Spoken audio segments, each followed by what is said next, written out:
Hello and welcome everyone to the Collegiate Chess League Spring 2024 season presented by SIG. My name's Joe. I run the league. I'm the commissioner and founder, and I'm today's commentator. I'm the host. I'm excited to go over. We have two matches covering today.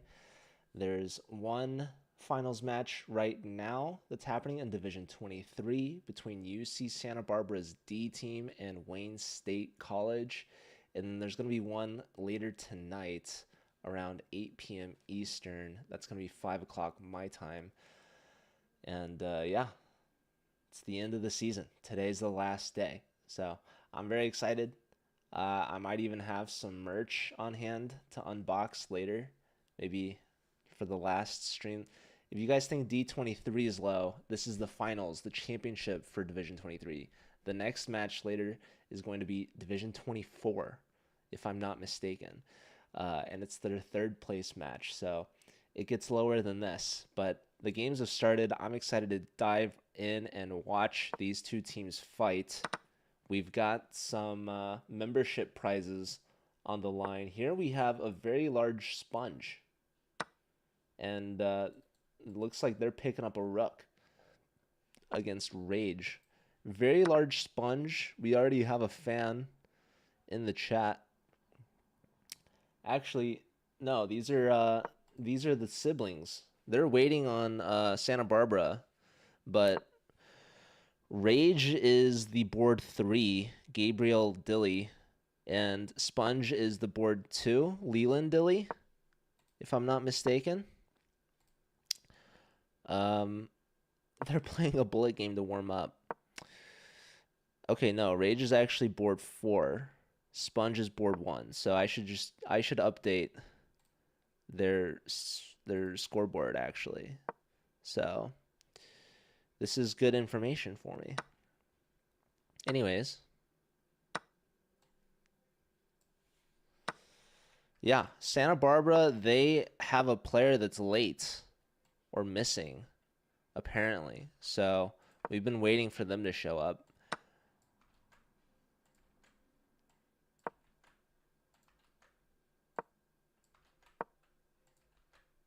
And I guess we're still waiting. Anyways, it's 3 versus 4 about to start. There is Wayne State College Wildcats in the chat. What is D4 on the black and white board on the wall?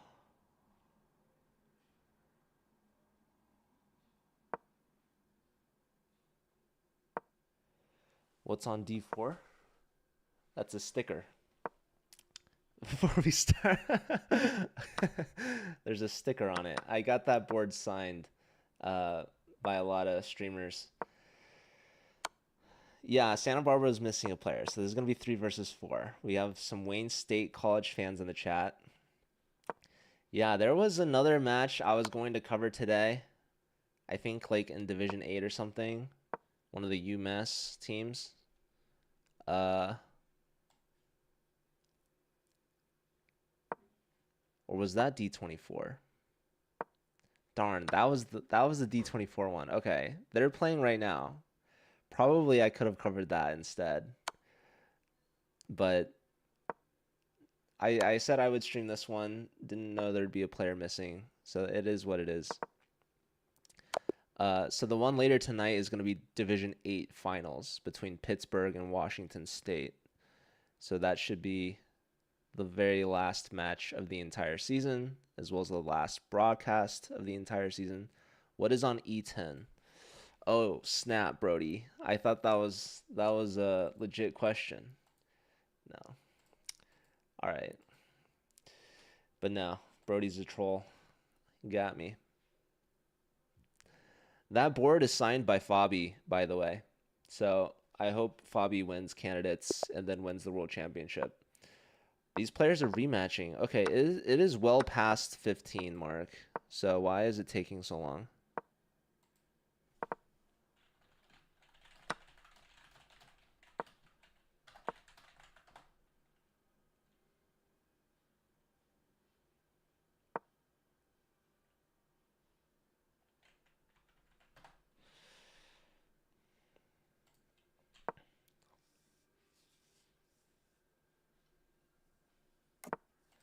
Yeah, this is a rough start, unfortunately.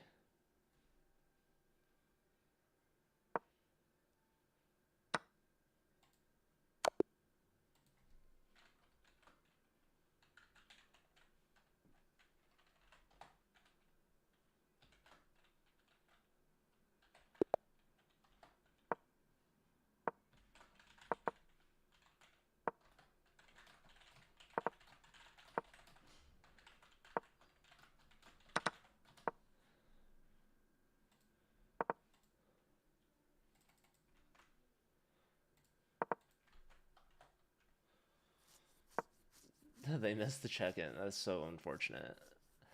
They tried submitting the lineup with just three players, but they need to add the fourth player who's just not there. So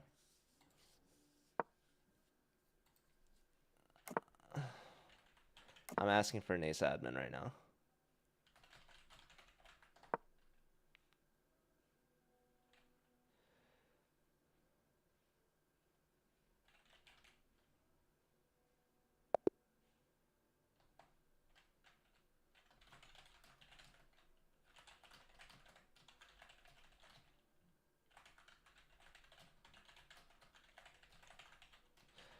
Last match of the season, you'd think these players they'd be ready, but no. The value of the board, I would never sell the board, but I am a fan of Fabi. I don't have any of the other candidates' signatures that I am aware of. I've also met Fabi the most times. Anyways,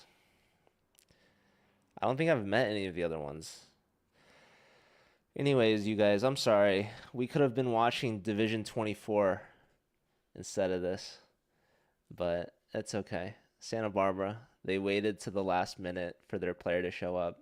Of course, didn't happen. And then they messed the check-in because they thought they could check in three players. But what they should have done is checked in four players with the missing player included, and then just forfeit those boards. But it's a learning process still in the final day of the season. I tagged an ace admin. I hope they're working on Sunday. There were three matches happening today. Okay, we got someone in apparently. Someone is there. He'll be forfeit all rounds. I don't know if it's all rounds. I think it's just whatever rounds he missed. So technically, he's still allowed to show up late and join. I guess I don't know. Anyways, it looks like the match is starting. Hold on, let me refollow the players.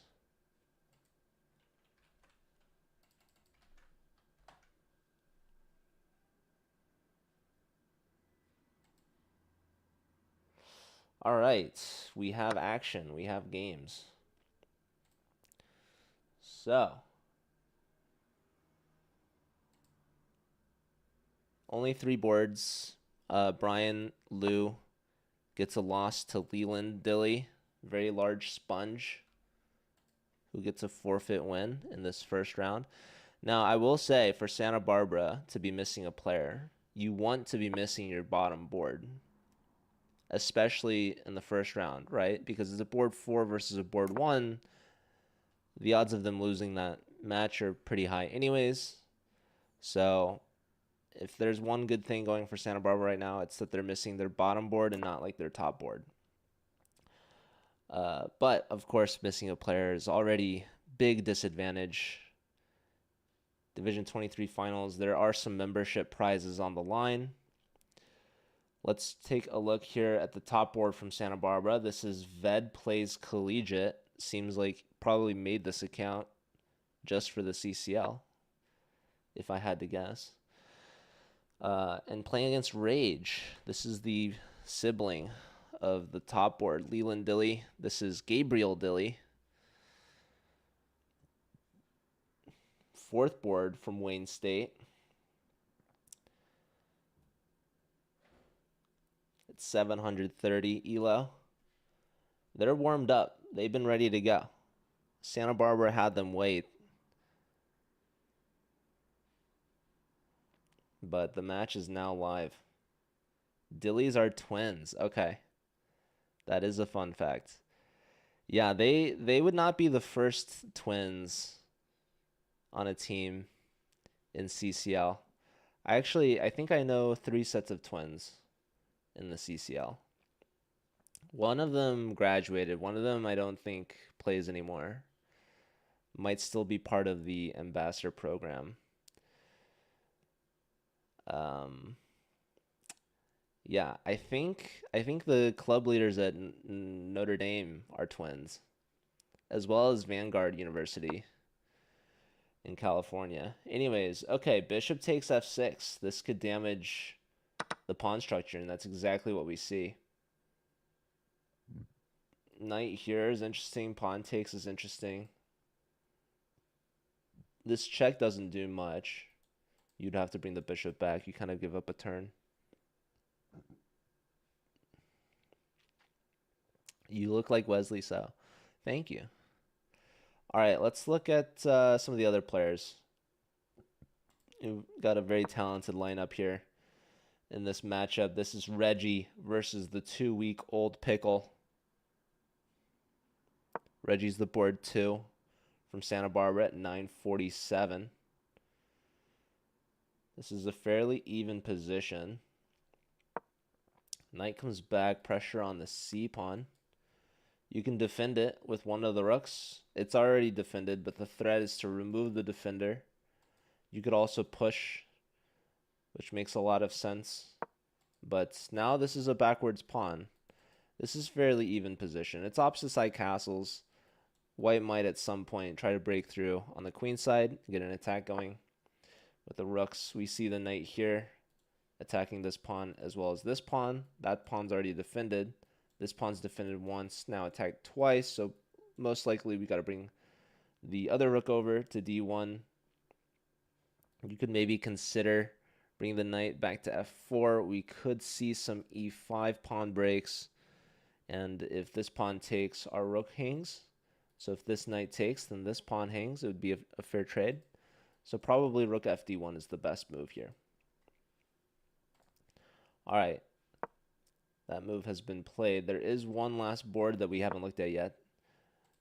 This is Skymort versus Andrew Barch. Andrew is the board 2 from Wayne State. Skymort is Ian Tavares from Santa Barbara. And looks like this is the biggest advantage on any of the boards. Not the best move played here. So what is the move? Is what people want to know. So in this position, apparently rook f3, and this f7 pawn is going to fall with a fork to follow. So rook f3 opportunity missed. We see a pawn grab, which still is pretty good, not going to lie. Skymort enjoying a better position here. Strong bishops, right? The bishop pair versus a knight. I could see the second rook coming over to the e-file. And this is all doubled up now. And now something like f4 just looks really strong. You see lots of pressure on the e-file, especially pointing at this rook on e8.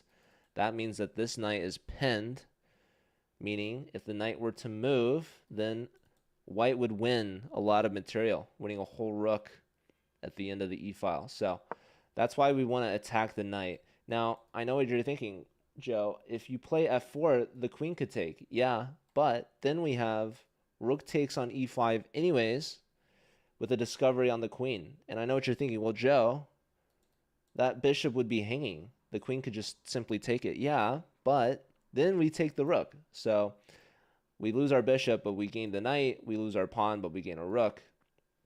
These trades would have been very favorable for us. f4 was the move. It was missed. Queen comes back to e2. This is a triple stack on the e-file, also commonly referred to as Aliekin's gun.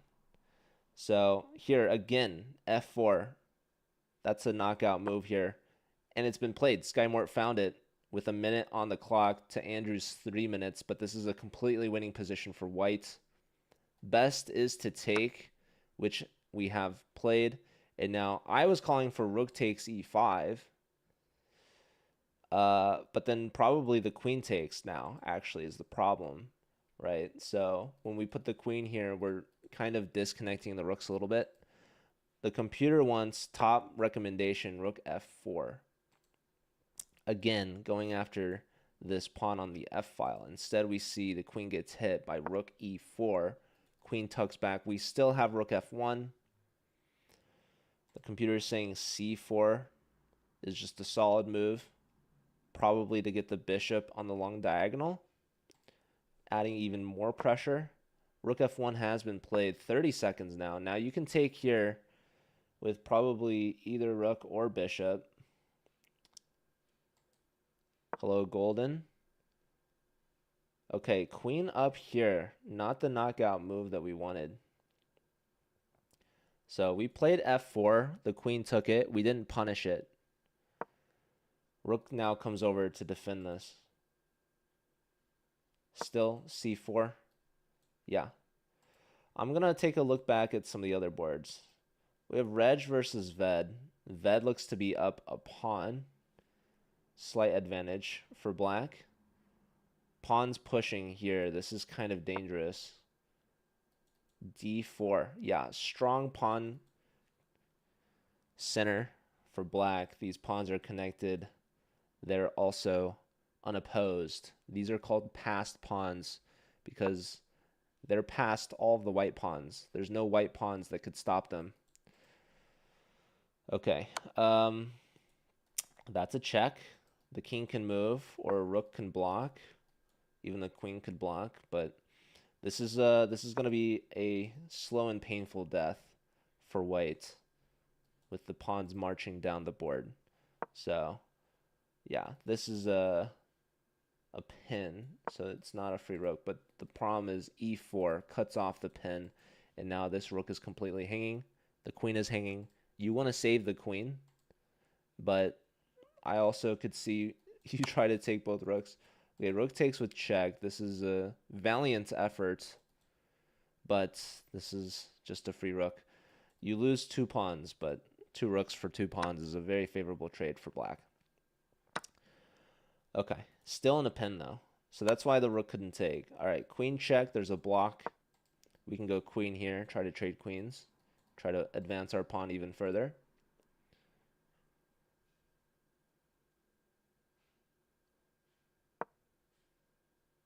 He dilly-dallied. True. I'm sure they've heard that before. All right, this should be a complete win for the top board from Santa Barbara. No surprises here. Let's check back in with the 2-week-old pickle. Looks like he's getting munched on by Reggie.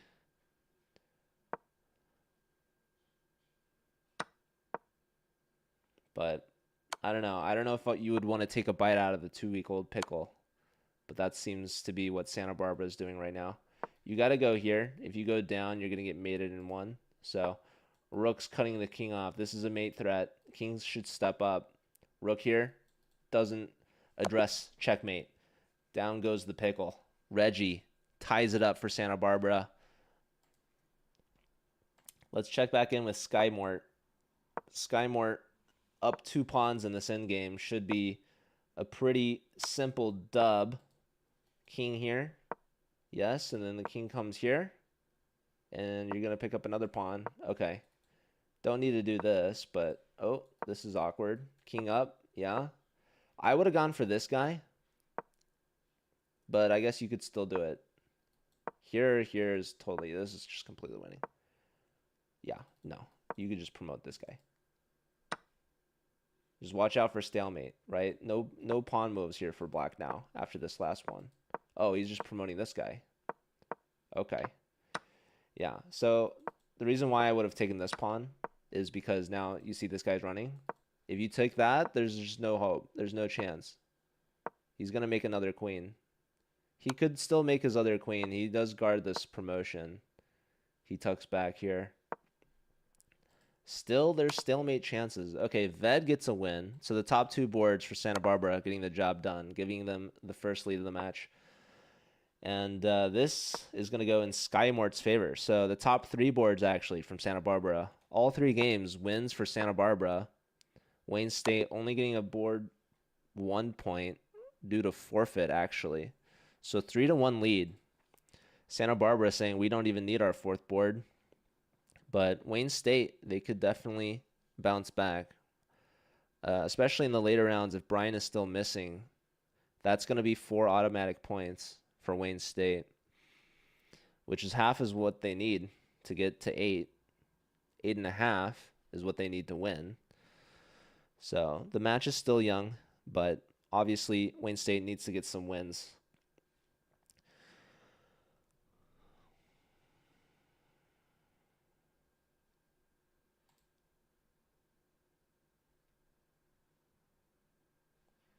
All right, round 2 about to begin. We're going to see Leland Dilly play against Skymort.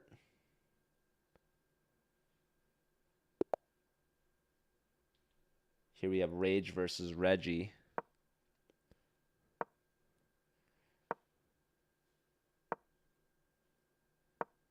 Yeah, these Santa Barbara players, they're strong.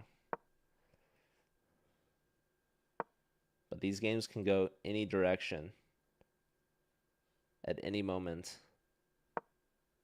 Wayne State is in Detroit. Is that right, Mosheroff? I actually didn't know.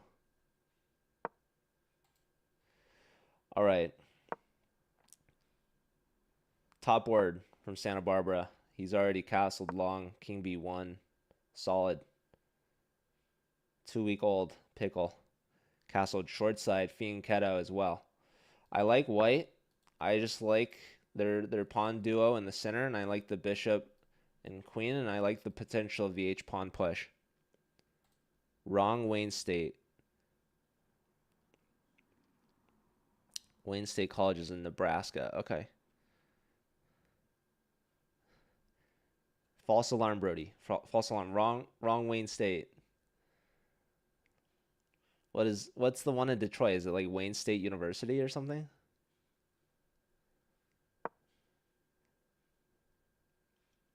Anyways, all right. Rookie 8. Bishop develop. This is a pressure on the E pawn. Black could have picked this off after takes. White takes back. I guess you could take with the queen, but knight takes still comes with a discovery.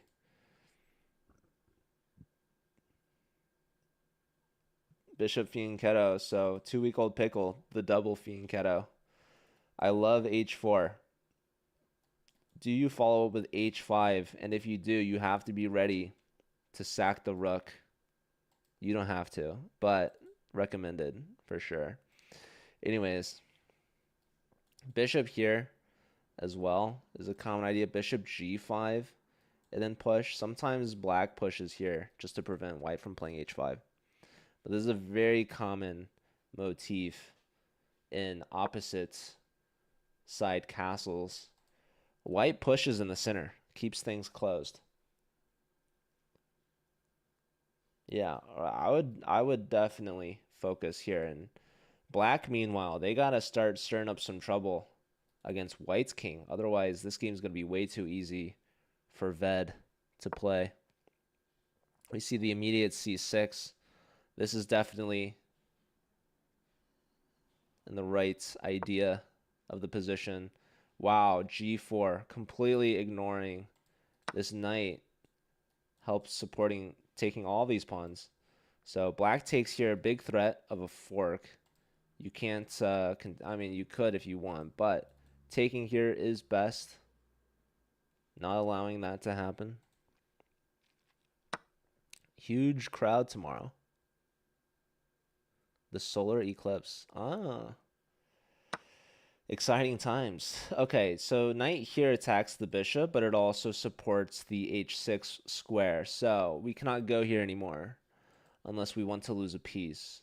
Instead, probably I would go here, but then we can get blocked. This maybe induces a weakness and weakens this bishop, but then we would have to come back, and eventually this knight will take us. So instead, bring the second rook to the g file. saying thank you for opening up the G file for me and grabbing my pawn. But definitely taking on e3 is going to be good here for the 2-week-old pickle, as this bishop can no longer trade off. Here now, I would consider some of these moves. My favorite leader for the chess club, Brody's in the chat, but so is Mosharov. Those are two of the best college chess club leaders in the US right now, both of whom belong to the Southern Illinois University system. Flare Blitz Banana cheering for a pickle. I'm noticing a theme here. Anyways. All right. Let's check in with the Sponge. We haven't seen the Sponge compete yet, as they got a forfeit win in the first round against Brian, the missing board 4 from Santa Barbara. But now the Sponge is playing in Skymort, who had an upset win, board 3 versus board 2 in the first round.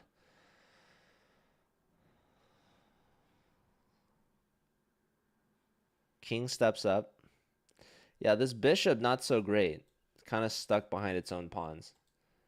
This bishop staring at this pawn, which is defended sufficiently now. King here also clears the way for this rook to come over. So, Sponge is up a pawn. It is true. Skymort brings the rook, hits the queen. This is a very natural development. Queen here, pressure on the knight. You get some checks. Queen wants to stay doubled with the bishop. I would not want to be stuck to this idea of a sacrifice potentially. I would have gone this a ways. Activity on the e-file is much stronger. Bishop comes here threatening to take the knight and doubling these pawns and opening up this king. However, bishops usually attack knights with pins, but there's no queen on d1 anymore. That means the knight's free to move, and that's exactly what we see here from the Sponge. More pressure on these light squares, pressure on the bishop most immediately. And the good thing about keeping the queen and the bishop lined up on this diagonal is that you're taking away this f5 square for the opponent. Here, this is actually a bishop trap. Bishop tucks back, but in the wrong direction, as it has nowhere left to go. Now, to be fair, g4 is a very awkward move to make, as it severely weakens your king. And we see this move h3, perhaps preparing for g4. The problem is g4 was already ready to go. This knight can move backwards and defend this square. So perhaps missed, or perhaps the knight could have been kicked away, but g4 was the top move. After the move f6, this is really weakening for the king. We see the bishop coming back. Again, g4 now is even more apparent as it's prepped with h3. And even after the bishop takes the knight, we will simply take back, and the bishop's still trapped. So, winning a piece, Sponge would be if they play for g4. Now, it's not like it's game over or anything, right? Down a piece, no big deal. Again, black has a lot of counterplay on the h-file.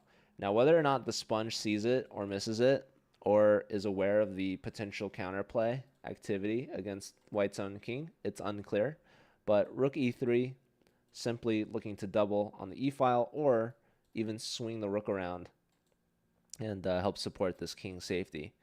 When you push the g-pawn, the h-pawn becomes weak. And also, yeah, the main counterplay would be the h-file. Bishop takes. Now, d takes. This is going to help our bishop. Remember, I was earlier saying our bishop is a bad piece. It's stuck behind its own pawns. Pawn take was the move because the pawn could push with a discovery, and we could undermine black's pawn structure. Instead, we see rook lift, rook recapture. Our rook was already lifted and pretty sufficient and pretty happy here. But now the rook is getting hit by the knight. We got to tuck the rook back. Skymort's still very much in it. Sponge won a pawn, but hasn't been able to advance his position further beyond that pawn advantage and is down a little bit of time. We actually have a result. Reggie beat Rage. So board 4. Let me quickly tune in and see what happened here. So yeah, just up a bishop, taking the rook, up a rook, and that's all she wrote. So maybe even I have to go earlier to see what was missed. Check, trade, push,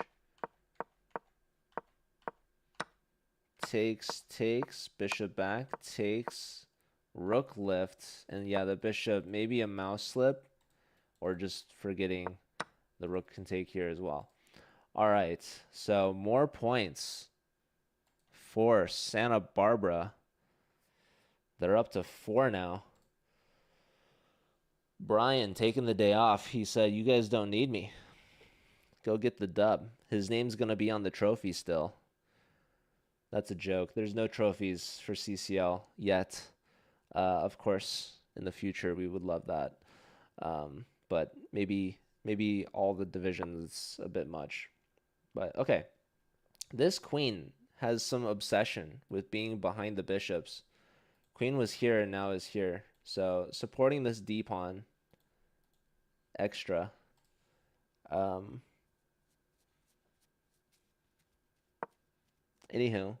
there's still G4. The computer doesn't like it as much, maybe because the queen is here. But okay, attacking the knight, that's going to alleviate pressure on the center, and that's going to allow the queen to leave the defense of this pawn. Would they go back to B1? I don't know. Rook here, or sorry, I want to put the rook here and put pressure on the knight. What else? I want to play G4 for the 100th time. Okay, wow. Exchange sacrifice. That is wild. And now G4.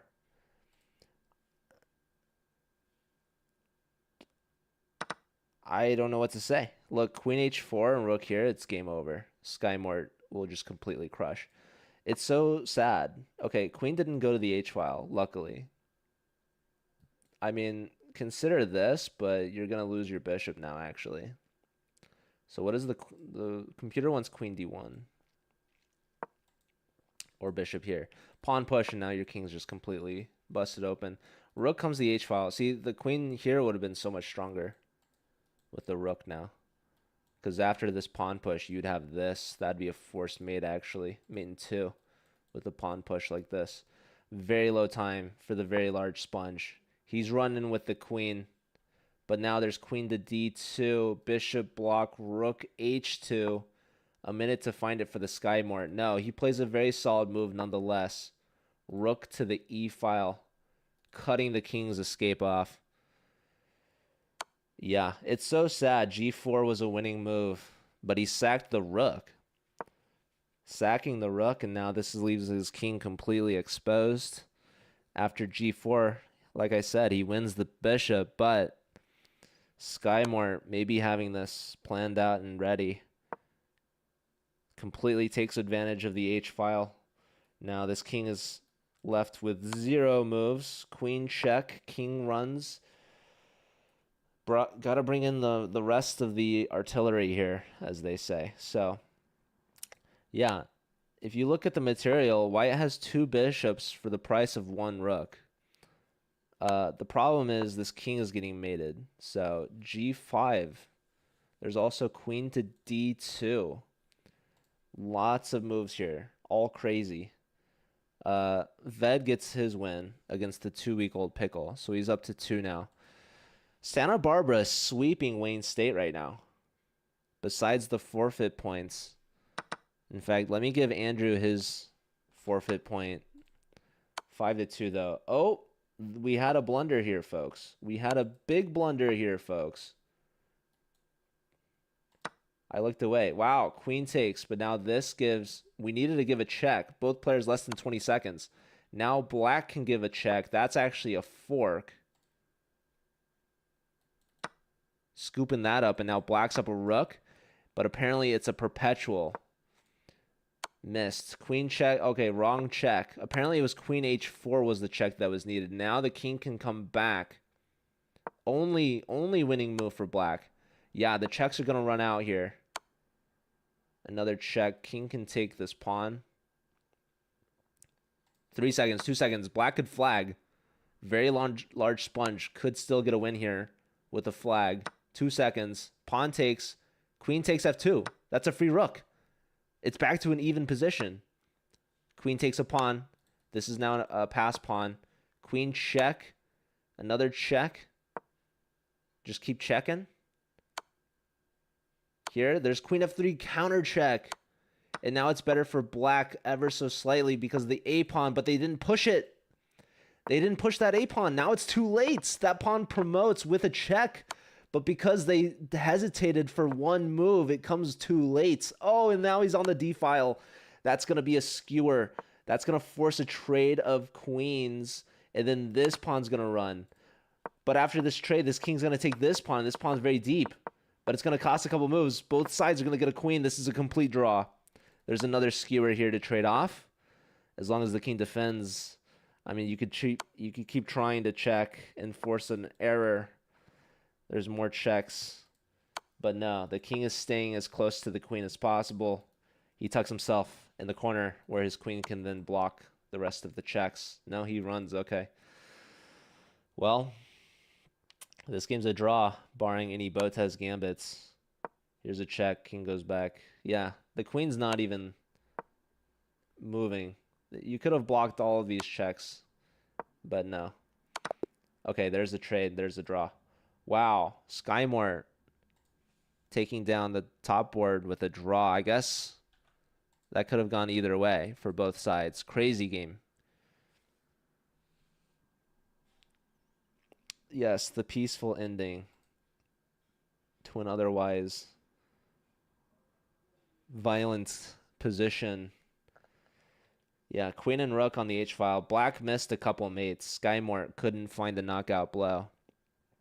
He grabbed a bishop instead and allowed white to then have a counterattack, which was probably going to lead the mate as well. But instead of giving more checks, ended up grabbing a pawn. So, yeah, players are missing things, as to be expected. Here we have a Caro-Kann advance. Bishop comes out. Wow. G4. This is some Caro theory. Bishop comes back, then probably H4. Oh, bishop here. That's going to allow a knight capture, though. And then this pawn is going to be weak. So the pawn is slightly annoying right now. It takes away the knight's natural development. But this pawn is also going to be hard to hold on to. Bishop here for starters. Knight here, knight here. And, yeah. So, Caro-Kann. Skymore seems to know some knowledge here in this opening. With the move G4 again, we see this G4 pawn push attacking a bishop. Sometimes it's winning, sometimes it's losing. Here we see it being used in the opening in a tricky way, forcing the bishop to leave f5, typically going back, but in this case going in the center, attacking the rook, but allowing the knight trade. So now pawn push, trying to find some counterplay. Knight comes out to e2, very natural development. Pawn takes, we can take with either knight or queen. Taking with the knight. This allows the bishop to come out and attack the knight. We could play pawn push. We can play bishop develop to defend. So Rage still playing well. Yeah, we see the bishop here. This pawn looks to be falling very soon, very shortly. Knight here, more pressure. Now c3. This pawn is hanging. No? Okay. Maybe not. Bishop takes. So now if this knight takes, I guess this pawn would hang, maybe? Ooh, this is a blunder, actually, because now knight takes here. There's an intermezzo. Knight takes with a check. Instead, queen lifts up. Pressure here. So now, probably knight here is needed. Oh, knight takes here is played instead. saying, go ahead and take me. You're going to have to move the queen. And when you do, I'm going to lock your bishop out. So bishop takes, questionable, because now, I mean, you get a lot of counterplay for the bishop. Like, you could get your bishop trapped, yes. But king is now on an open file opposite a rook. So that's not great. White does have to invest a couple pawn pushes to get that done. This is an interesting move. Taking a pawn, saying if you take, I'm going to take. But that actually helps white because this bishop was going to be trapped with a move like g6. So this allows for white to bail out, basically, of a bad situation. So not punishing this pawn capture on h7.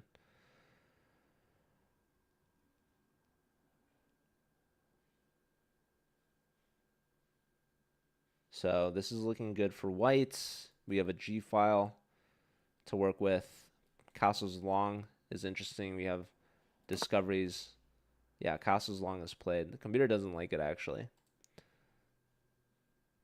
But let's look at, we have another game being played, Andrew versus Ved. And I think I'm missing Reggie's game. Oh, what just happened? What? Rook takes king up. White should double rooks on the f-file, no? Oh, there was knight d5 here. That's a filthy tactic. Knight takes d5, forking the king and the queen, and defending the rook, and taking advantage of this pin. If pawn takes knight, rook takes queen. Knight d5 was winning the queen here. Tactic missed from Andrew. Yeah, and bringing the rook back is very, very much passive. Bringing the second rook over, doubling down on the f-file, literally, and putting more pressure here and keeping threats alive, like knight d5. Instead, we see the rook coming all the way back to f1. You know, white is up a piece, right? Up an extra knight, so that's good. No need to rush things here, but the very weak king from Ved, and this is Santa Barbara's top board with the black pieces. This could be a very crucial point for Wayne State to get back into this match. The bar on the left is, yes, it's called the evaluation bar. Eval bar for short. Essentially, the pieces on the board have a point value assigned to them. So a pawn is a basic unit of material worth 1 point. A knight is worth 3 points. So if you were to sacrifice a knight for 3 pawns, that would be considered an equal trade. A bishop is also worth 3 points. So trading a knight for a bishop is equal in trades. Rook is slightly worth more. It's worth 5 points. So a knight and 2 pawns could be worth a rook. The queen is the most valuable at 9 points. And the king is worth infinite, because if you lose the king, you lose the game. So what the computer does is it calculates. Right now it's saying this is plus 3.5 for white, which is 3.5 points of material. And if we actually count the material, white's up a knight for 1 pawn, which is only 2 points of material. But because black's king is very unsafe and white has a very strong attack, if played properly, white would be able to win more material. That's what the evaluation is reading. So sometimes, though, pieces are worth less than their actual value or worth more than their actual value. Here we see the eval bar skyrocketing. There's a queen take with a check. That's what we see. Now, there is a block here with a counterattack. And then this guy is going to be maybe weak. We can bring the queen back. Yeah, so the eval is not just counting material. Here, this is a big blunder. The computer wanted to move knight to b6. Instead, white goes for this queen trade.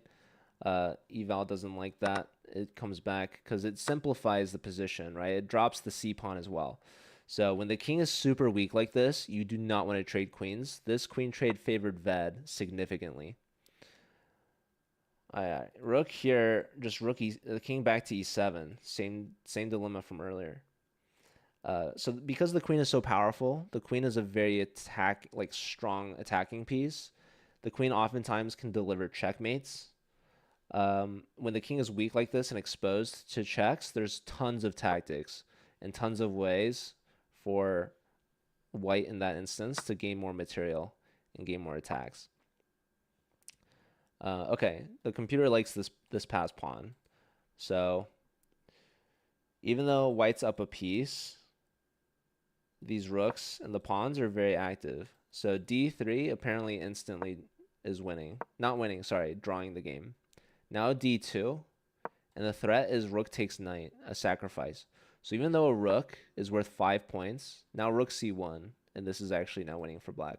So even though white's up 3 points of material, the position is completely favoring black because black has the potential to win more material, right, to make up for it. A whole queen, actually. Rook takes, this was a strong idea because you queen. So they were able to, you see the eval is now reading complete zeros, which means it's as balanced as it can get.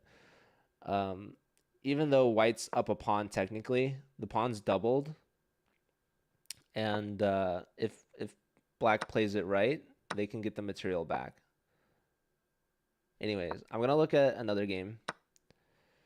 Let's check back in with Rage versus Sky Mort. So this is a balanced position. It's just queens and pawns.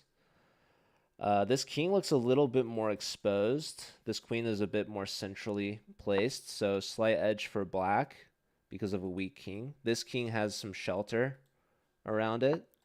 And this queen is worse placed. So black has some checks they can give and some pawns they could win.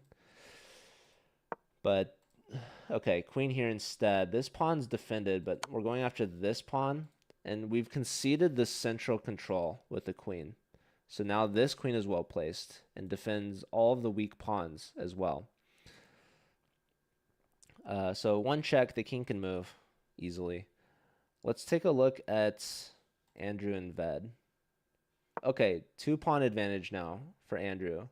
So black messed up at some point.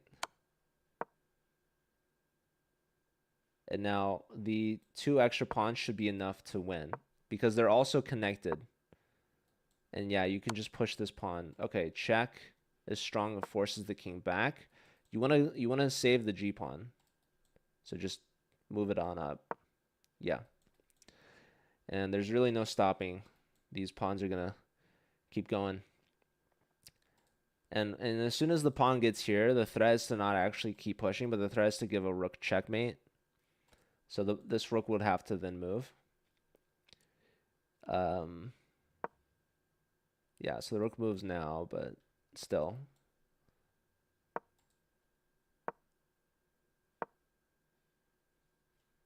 Push, push.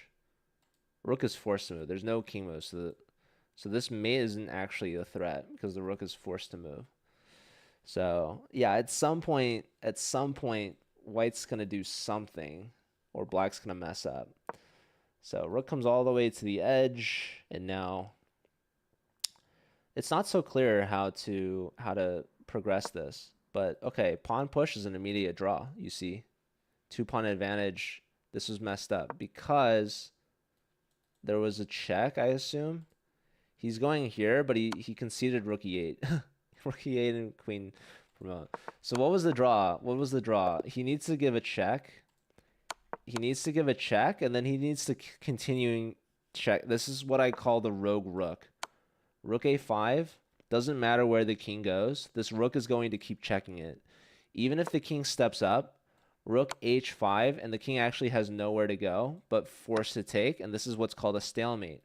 The king is not in check, but it's his turn, and he can't move. That game would have ended in a draw. Okay, instead, we see Andrew gets the win because he blundered the mate, or Ved blundered, so that's a big point for Wayne State. We have 2 games left. This is the large sponge in this rook and pawn endgame versus Reggie.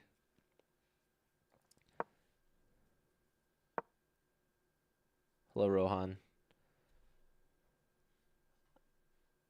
All right, doubled rooks on the e-file. White has a better structure because these pawns are isolated, which means there's no rooks, or sorry, there's no pawns connecting them. You see how this pawn is connected to this pawn, is connected to this pawn? These pawns defend each other. These pawns are separated, they're isolated, so they require rooks to defend them, right? They don't have any pawns to support them, right? If black had a pawn right here, it would be defending both of these pawns. So this blunders this, right? And then that makes this really weak. So yeah, takes here. Now, if the rook comes here to try to defend this, well, okay, that would have been a good try. Rook here instead, and now white can just pick up another piece. I would have taken with the other rook, because, okay, you could take this pawn now. Check, check. Doubled rooks here is annoying. I would play f4. So you see how black had 2 isolated pawns? They got picked off super easily. They were sitting ducks from the 2 rooks. So sponge is now up 4 pawns, which is a winning advantage. Rook here takes the file, which is smart. Rook here or something, or even rook here. Just trying to trade. When you're up material, you want to trade down. So Rage actually beats Skymort with the queens. Okay, so this was like an even queen and pawn endgame, right? So what happened? They traded queens at some point. Remember I was saying black had a very active queen here. They trade, and now black takes, and this is what's called an outside pass pawn, which is very valuable because with 2 pass pawns, the king cannot stop both of them. So this is just a winning endgame. The king chases down one of them, but now this king infiltrates in the time it took this king to run away. And now this pawn, escorted by the king, runs home and promotes to a new queen. So Rage, a big point again for Wayne State. Taking down Skymort. Big point for board 4. And now we're up to 4.5. Wayne State only down by 1. I'm assuming Brian's still missing, which could already give a point to Trey, actually. Let me give a point to the 2-week-old pickle. We're technically tied. This is the last game of round 3 before we go into the final round 4. So Reggie versus the Sponge. This is Sponge is board 1 for Wayne State. Reggie board 2 for Santa Barbara. Reggie hasn't lost a game yet. He's 2 for 2. And Sponge is completely winning. So, yeah. Let me go back and look. This is going to be Wayne State's first lead of the entire match. So, looks like Sponge won a pawn early. And, yeah, just a bad pawn structure. So, let's see. Where did he lose the pawn out of this opening? Knight here. Takes, pawn takes, queen here, rook here. This is where Reggie gives up the material. Queen and bishop doubled up on the g file. Knight to g4. Sponge just takes it, trades off queens, and this is where the pawn gets isolated. Doubling the rooks, lifting the rooks. There goes one pawn. Trading more material, and now getting to work with the rooks, taking advantage of the weak structure. And yeah, that was just a free rook. That was, I'm not sure what that was from Reggie. But as we saw, sometimes those pawn advantages don't mean anything if it leads to a stalemate. But I don't think Sponge is going to drop this. Yeah, it looks like we have a ladder mate. Could even be pre-moved out here. Queen check, rook here is mate. Mate in 2. And yeah, Sponge doesn't miss this tactic. That gives him 2.5 out of 3 and his team a 1-point lead. So yeah, Wayne State coming to life here in round 3. Santa Barbara was very dominant in the first 2 rounds, but they've hit a roadblock here in round 3, and now it all comes down to this 4th and final round with a 1-point lead to Wayne State. Who's it going to be to take home the Diamond membership prizes here in the Division 23 finals? All down to the wire. And this is where missing a board 4 comes back to bite you. It is first 8.5, yes. So Wayne State needs 2 wins out of the last 4 games. And if Brian doesn't show up, that's one of them right there. So with 3 games, they only need 1 point to win the match. Santa Barbara, they're only allowed 1 draw out of the 3 games if they wanted to force it to overtime. I'm not sure, though, if Brian's going to show up or not. Probably not. I can just guess.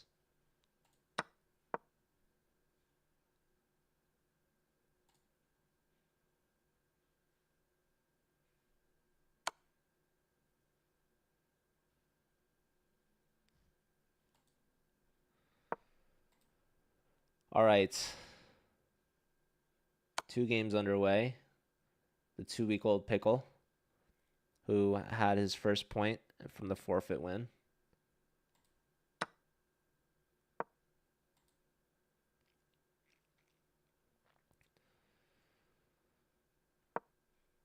Coming off of the break here, the 4th round against Sky Mort. More Wayne State fans. Any Santa Barbara fans in the chat? Haven't seen much support. I am from California. I have to admit, I knew UC Santa Barbara a long time ago. I don't know when I first learned about Wayne State. But I do have friends from Nebraska. I'm originally from Missouri. So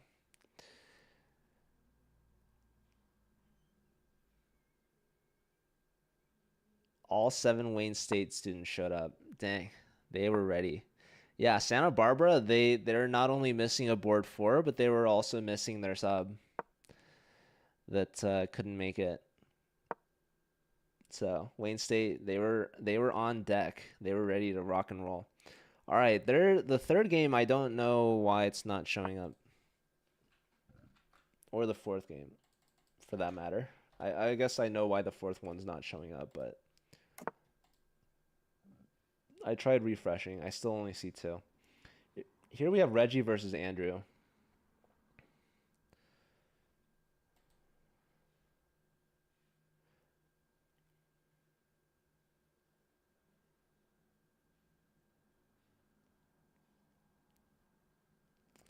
So Black has pushed a G pawn, which means the structure is fairly weak for safety. This is a good idea for attacking. And we see Andrew decides to castle long, which means they go queenside, right? And the king still has some pawns over here, so it's a bit safer. And here white castles kingside, which is a more normal thing to do because there's fewer pieces that you have to move to castle that way. Now this check, the king's going to go to b8. This is totally fine and normal. And Black really has a strong opportunity here to use these pawns on the king side to get an attack going on White's king. So these games are called opposite side castles, and they're exciting because your pawns you want to use to defend your king, they kind of stay home. But the pawns that where your king aren't, they want to be launched and used in an attack. So these are very aggressive style positions. And we see Black has already pushed g5, and White, they similarly want to push their pawns. So starting with a3, it's a little slower to start for White. Now, Black, they didn't follow through. This h5, h4 move would be definitely on theme here. Instead, White, they're trying to push. Now, Black, they lash out here, trying to put a stop to all of that business. but this could create weaknesses. In fact, the move a4 can come right now already. Just giving up this pawn, you just lift the queen, and now, lo and behold, your second rook comes in opposite the queen and the king. White, a little hesitant. They're trying to make sure they're not dropping the material, but it's counterintuitive. You want the material to be taken because that will help your pieces activate and attack this open king after a move like b5. So b5 is played, trying to stop white's pawns. It only actually helps, right? You would rather invest time attacking your opponent with these sort of pawn pushes first. You want to be first to the punch. Instead, we see a bishop tucking back. That's going to drop a pawn with a tempo. Knight takes, and now black can activate their knight and develop it and recapture. But yeah, this is looking good for Reggie. Takes, and this is apparently a blunder. Bishop takes, rook takes, and now what? Computer just wants a4. Okay, still missed. White's going after this pawn. It would come with a tempo, but this is the wrong direction, right? You had all this focus and energy if you just play a4. White says, okay, I'm up a pawn. I'm going to win the pawn, and I'm going to trade as much as possible. But this opens up lines against white. So there's chances for white to get in trouble now that the G file is opened, right? Andrew played a bad move, b5. Pawn push in front of the king. It really weakens the king, but Reggie never took advantage of it with this move a4. So we see already the queen is now opposite the king, a simple rook move, and black's already threatening checkmate. What black wishes is for this pawn to be on the f file. You really want to play f3 if possible. So you see black is flinch or causing white to flinch, pushing a pawn. This is very weakening of the structure. The computer is already calling for e3 to weaken it even further. So both sides, they're playing on the wrong side of the board than they should be. They're playing more passively, more defensively than aggressively. So yeah, this a4 pawn push definitely would have been a big asset earlier. Rook over. So never using the h pawn in the attack. Queen comes in with a check, pawn push. This creates some more weaknesses. Queen can come here or here. But yeah, overall, position's fairly even though white is up a pawn. White has not yet activated their rooks. So queen and rook doubled on the d file. This is good, but this rook is not playing. And these rooks are playing. So e3 is a solid move, just trying to undermine this structure, right, and lure the king out somehow.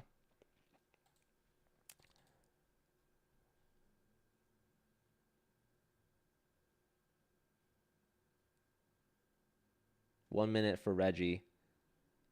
Ved and Sponge, they're not playing. I don't know why. I don't know what's taking them so long. This game right here, Skymort versus the Pickle. And looks like we just lost a rook. Hold on. What happened in this game? So this game is same side castles, both sides on the king side. Lots of tension here in the center. Queen comes out with a strong threat against the knight. Knight takes this, takes, and now rook takes. That falls into a fork. So this pawn, you had to take with the queen, but if you don't want to trade queens, then you take with a rook. But the problem with the rook takes is you get forked. And yeah, you lose a rook. So bishop here. Skymort is up a rook. That is a fantastic advantage to have. It's very dangerous, though. There's only one good move here. It's king to h8. Okay, it's been played. And now this rook can come to the g file. This pawn structure is about to collapse. Black's pawns are doubled and isolated, but this pawn playing a very important role, going to take in the center. And this bishop also playing an important role, pinning the pawn to the queen. So bishop check, that's just a free piece. That is a free piece. This was a desperation. 2-week-old Pickle is going to go down. And Santa Barbara is going to tie it back up. Okay, this game is finally being played when the other players are below a minute on their clock. This game is just getting started. So we're going to have a dramatic finish here. And Brian is still missing. So they just woke up. All right, what is this? This is a Karo Khan again. This time attacking d4, so c3 is played. Let's take a look at the games that are about to finish here. So Reggie, oh boy. Skymore is looking great, and Reggie's looking great. So, yeah, the Santa Barbara players, they got beat in round 3. It's all going to come down to that top board matchup between the Sponge and Ved. Because the two players from Santa Barbara, they're going to get their team to 7.5. If they can get a win from Ved, that's going to be the match. So, right here, what even happened in this one? So, yeah, this was the opposite side castles where the players were not very attacking. Rook here is a very aggressive sacrifice. Queen takes with check, king up. Queen takes pawn. The problem is the queen and the rook are very strong here. This is a weak king. Check, check. Oh, he blundered. Andrew's winning. Andrew's up a rook. Oh my god. This was a forced mate in 3 with queen to d8. Queen here. You needed queen e5. This left the rook hanging. Oh my goodness. Oh, but then he blunders. This is a perpetual now. Perpetual is when you can repeat the position with the queen checks. So this king is so exposed. Being up a rook doesn't matter. This was the wrong check, though. Now the king can run out. It's counterintuitive. The king wants to go back and find some shelter. This was not the right move. King d7 was needed, but this is still wrong, too. This is also wrong. King needed to go to d7. It's very hard to find. So this is going to end in a draw. Queen c7 check. He's trying, don't go here. Yes. Oh, this is nerve-wracking. White is desperate for perpetual because they're down a rook. So if they keep checking, the position will repeat 3 times, and that is a draw. Here, now queen takes the rook. Oh my god, that allows the queen back. Wow. King d7 played now. It was the wrong time because the rook was hanging, but white missed it, and now being bold pays off for Andrew because now he's able to bring the queen back, and now this king is able to escape the perpetual. Dropping a pawn here, but the checks are going to run out. King back. There's only one check on the back rank here. A block. There's one more check.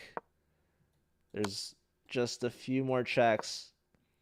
But yeah, rook, I mean, it's not so easy. King e7. Okay, check. Yeah, he needed to find that rook was hanging after the king moved. Oh, this is crazy. Okay, Skymort did get the win.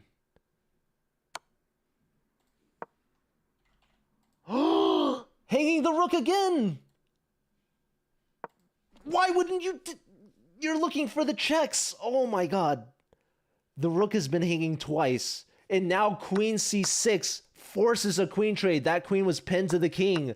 Unbelievable. That was completely winning for white. Reggie in a time scramble. Andrew hangs the rook twice and gets rewarded. Unbelievable. But it's not over yet. White is pushing the pawns. The rook needs to come back. But these pawns can come fast. No, the king is there in time as well. Yeah, black's not even pushing. They're playing extra safe. Hold on. Hold on. The king... Check here. Hold on. King up. There goes this. Oh, he goes this way. Hold on. Check. King here. Wait. Let's get this pawn going. This isn't over yet. Keep going. Rook take. What? It's a draw now. King here, and you're gonna queen with the check. And you're so lucky. Queen. He just. That's the only legal move is queen takes queen. Oh my god. He thought he had mate. Oh my god. What on earth did I just witness? That was the most back and forth game of all time. Oh my God, he promoted on B. If he had promoted like here, that would have been made. That is insane. What does this even mean? I think Wayne State just won it with that game. I think Wayne State just won it because of the Bryan forfeit.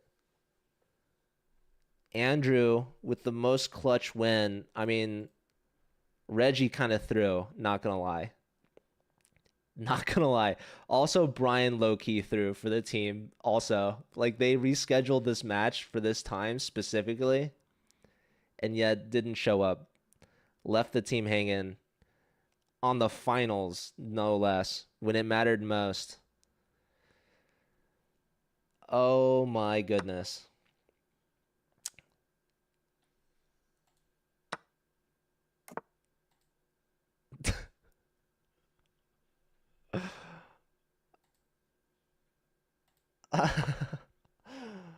Yeah, this game I don't even think matters.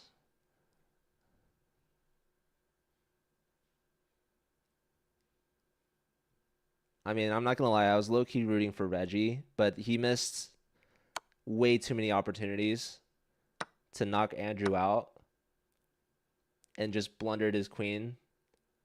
Like literally, he plays mate if the queen wasn't there, but because the queen was there, it was the only legal move to recapture and win the queen. Complete throw. Oh my goodness. This is Division 23 Collegiate Chess League.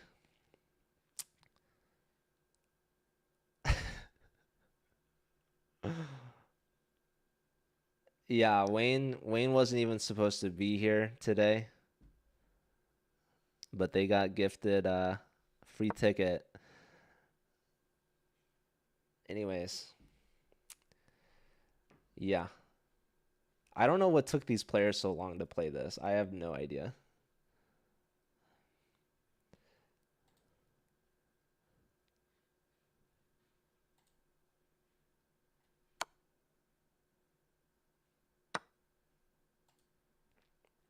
Anyways, we have one last match to be played later tonight, 8 p.m. Eastern.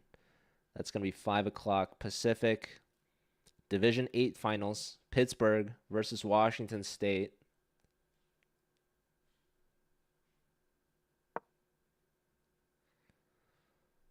Queen's attacking all this stuff over here.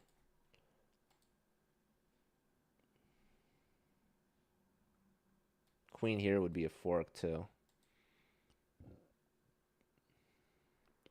So you got to defend this guy. You're going to lose the pawn though. If you go here, you lose that pawn. Probably lose that pawn with check. Ved, under a minute now. So even material position, but black's slightly favored because this queen is very active. That's just a free piece. Long think there from Ved, and he finds the move that loses his knight. So that's unfortunate. This is a win for the sponge. And that's a fork. Yeah, the queen just activates, grabs everything, takes with check. That's knight and rook. So Ved collapses here in pressure. So even if Andrew lost that game, Sponge would have clutched up for Wayne State. It would have been a more dramatic finish, though, for sure. I mean, Santa Barbara, man, they made it close still with a player missing. Like, that's 4 free points. But okay, Brian was their board 4, so it's possible Wayne State could have beaten him on all 4 boards. But, you know, it's tough to win a chess game. We've seen so many advantages lost.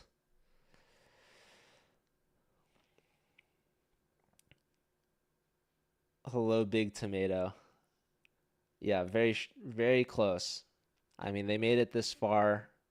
Even without a player, it was close. But props to Wayne State making it, getting the job done. Rough start for them. 3-1. I mean, all 3 wins by Santa Barbara in round 1. I would be pretty nervous to lose that match. Up a player would be rough, but they didn't let that shake them. They woke up, especially in the second half. Round 3 is where they got a lot of their points. You never lost to Joe B. Impressive. All right, black's threatening to just trade off the queens. Queen here pins the queen. We saw this played out in Andrew's game.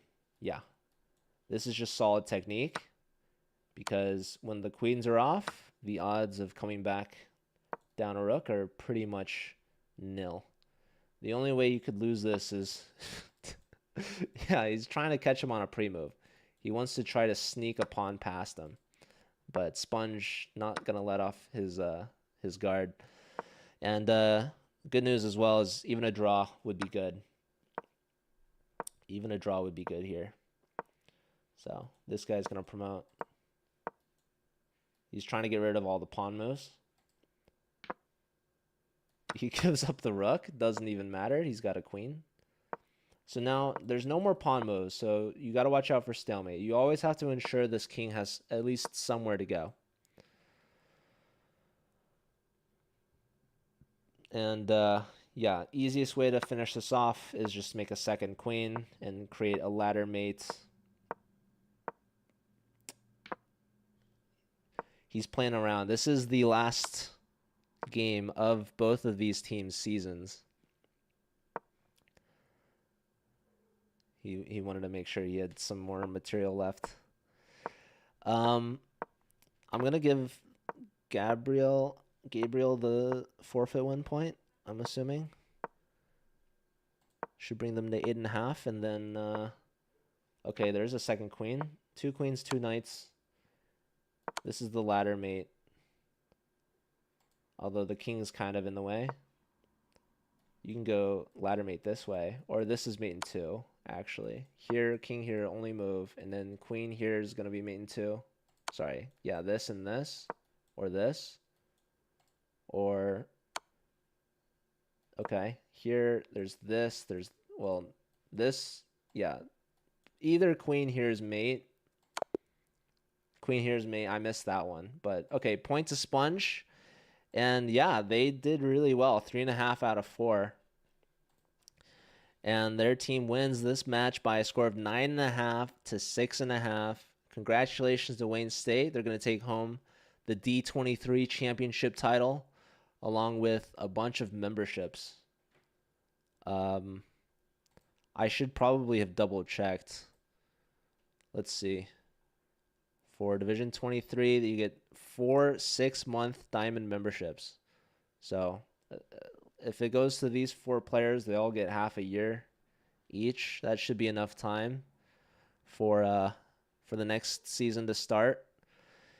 Anyways, you guys, this is the second last match of the entire season. We have 1 more to go later tonight. I'll be back in like, what, 4.5 hours, something like that. And I'll be probably unboxing some merch. Anyways, all right, thanks everyone for being here. Congratulations to Wayne State ending out as champions. So congrats. All right, I'll send you all off on a raid, so stick around, and I'll see you guys back in 4.5 hours. Take care.